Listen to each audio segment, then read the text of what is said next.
We're looking at a killer that operates in plain sight, a biological assassin that can strike with just unbelievable speed.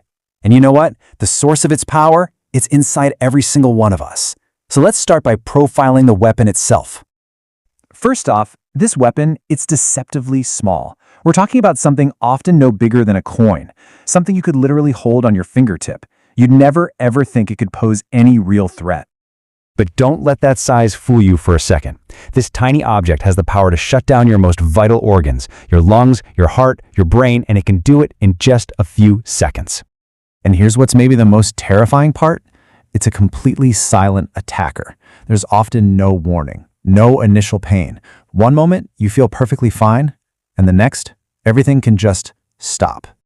So, this leads us to the big question for today's explainer. How is that even possible?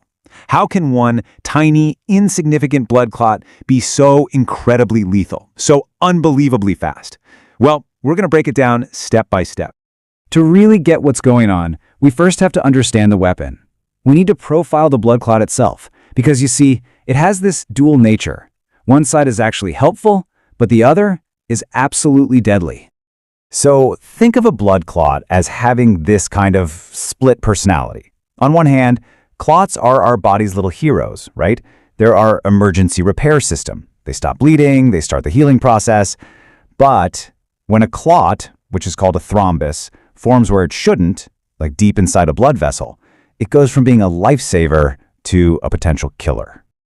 Okay, so here's the critical moment. It's when that dangerous thrombus breaks free. When it does, it gets a new name, an embolus. And this metaphor really paints the picture. It becomes, as our source material puts it, a bullet in the bloodstream, just traveling silently, waiting for a place to get lodged and cause catastrophic damage. Now, where that bullet lands, that determines everything. Let's look at the first critical target, the lungs. The clock is ticking, and the impact can be felt in under 3 minutes. So, when that embolus hits the lungs, it's called a pulmonary embolism. And what happens next is this incredibly rapid, cascading system failure. First, bam, oxygen supply is cut off. This immediately puts a massive strain on the heart, which is now trying desperately to pump blood past this blockage. The pressure becomes immense, blood pressure collapses, and that can lead directly to cardiac arrest. All of this can happen within just a few minutes.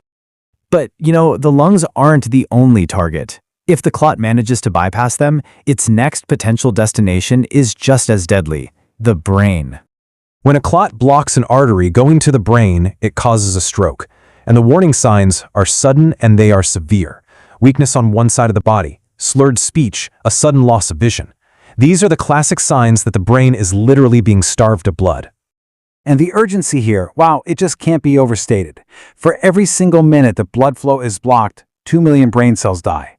2 million. The damage is immediate, it's massive, and so often it's irreversible. Now for the third and final destination for this traveling killer, the very engine that keeps us all going, the heart itself. So if that clot gets lodged in a coronary artery, it triggers a heart attack. It's the final blockage. As the blood is cut off, the heart muscle is starved of oxygen, causing that intense chest pain and an irregular heartbeat. And if that blood flow isn't restored almost instantly, well, the heart can just stop completely. Okay, so we've seen how a clot kills. The next logical question has to be, who is most at risk? And this is where the information gets really personal, because the risk factors, well, they're a lot more common than you might think. I mean, look at this list. The risk factors include things like long periods of just sitting still, think about a long flight or being on bed rest after surgery. Lifestyle choices, of course, like smoking and obesity, play a huge role, but even things like pregnancy or certain hormonal medications can increase your risk. And it's so important to know this isn't just an issue for older people. Young, healthy individuals can absolutely be affected too.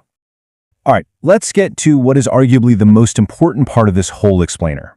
While a fatal clot can strike without any warning, a lot of the time the body sends out these subtle little clues beforehand, clues that are just all too easy to dismiss or ignore. So these are the signs to watch for. Things like sudden swelling, pain, or a feeling of warmth in a leg. That could mean a clot has formed there. Sudden shortness of breath or some unexplained chest pain. That could mean it's already on the move. These are not things to wait and see about. Ignoring them can be a fatal mistake.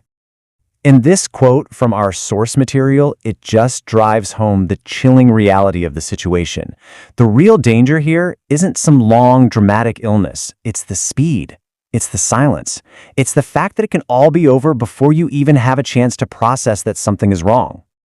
So let's end with this question, just a thought to carry with you.